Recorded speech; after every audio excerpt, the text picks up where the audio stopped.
Mtazamaji wa TAKUKURU TV, leo hii Oktoba 16 mwaka 2025, mkurugenzi mkuu wa TAKUKURU Bwana Crispin Francis Chalamila amezindua rasmi jengo la TAKUKURU wilaya ya Nkasi. Wakati wa uzinduzi huo wa jengo hilo, mkurugenzi mkuu amewataka wananchi wa Nkasi kulitumia jengo hili kwa manufaa ya kuzuia na kudhibiti vitendo vya rushwa katika wilaya ya Nkasi. Wakati wa uzinduzi wa jengo hilo katika wilaya ya Nkasi, mkurugenzi mkuu ametumia fursa hiyo kukabidhi vitendea kazi ambavyo ni magari mawili, gari moja likiwa kwa ajili ya TAKUKURU mkoa wa Rukwa na gari jingine lilikuwa kwa ajili ya TAKUKURU wilaya ya Nkasi. Tutakubaliana nami kuwa serikali imefanya uwekezaji mkubwa kwa TAKUKURU, jambo ambalo linadhihirisha dhamira ya serikali inayoongozwa na Mheshimiwa Dr. Samia Suluhu Hassan, Rais wa Jamhuri ya Muungano wa Tanzania, katika mapambano dhidi ya rushwa. Kwa niaba ya management na watumishi wenzangu wa taasisi ya kuzuia na kupambana na rushwa, ninapenda kuchukua fursa hii kutoa shukrani zangu za dhati kwa Mheshimiwa Dr. Samia Suluhu Hassan, Rais wa Jamhuri ya Muungano wa Tanzania, pamoja na serikali yake ya awamu ya 6 kwa kuendelea kuiwezesha TAKUKURU kwa rasilimali watu, vitendea kazi pamoja na fedha ambazo zimetuwezesha kujenga majengo ya ofisi za TAKUKURU katika mikoa na wilaya, hivyo kuwapatia watumishi mazingira bora ya utendaji kazi, lakini pia kutoa huduma bora kwa wananchi ambao tumepewa dhamana ya kuwahudumia.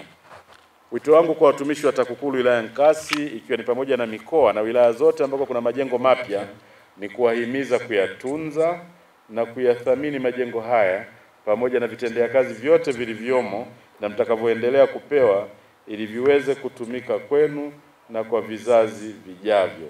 Lakini sasa ni jukumu la sisi wananchi wa Nkasi kulitumia jengo hili na mengine yanayojengwa kwingineko nchini.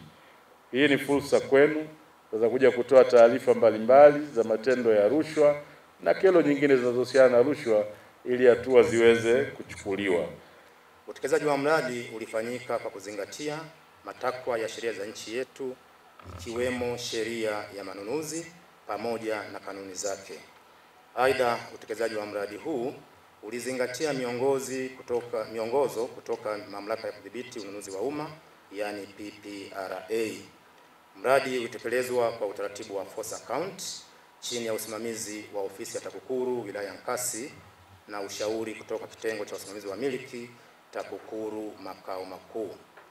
Ninapenda kutumia fursa hii kuishukuru sana management ya TAKUKURU kwa kuweka kipaumbele cha kujenga majengo mapya, ikiwa ni mkakati endelevu na wa kudumu wa kuondoa tatizo la uhaba wa majengo na kuboresha mazingira ya kufanyia kazi kwa watumishi wa TAKUKURU.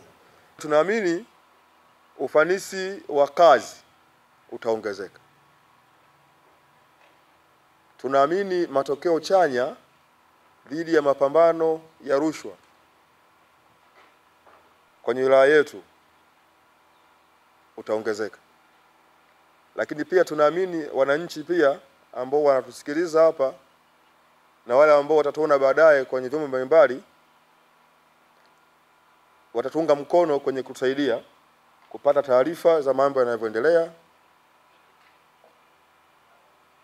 lakini pia hata kwenye kutuongoza namna gani tufanye maamuzi sahihi.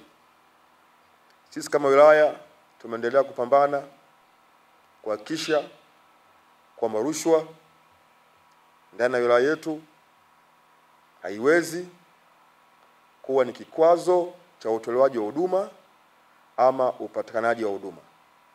Mahala popote ambapo tunagundua kwamba kuna sehemu ubadhirifu umetokea ama rushwa imetokea, tunachukua hatua mara moja.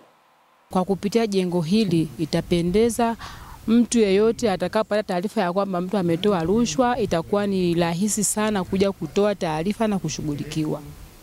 Ujio wa ofisi hii ya TAKUKURU ni jambo la faraja kubwa sana kwa jengo hili na huduma zake. Nikiripoti kutoka wilayani Nkasi mkoani Rukwa, mimi ni Alice Mazoko wa TAKUKURU TV.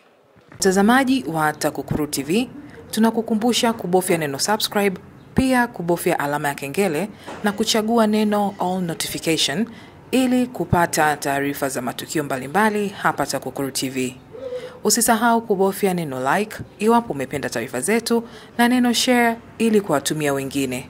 Asante, naendelea kufuatilia vipindi vyetu hapa TAKUKURU TV.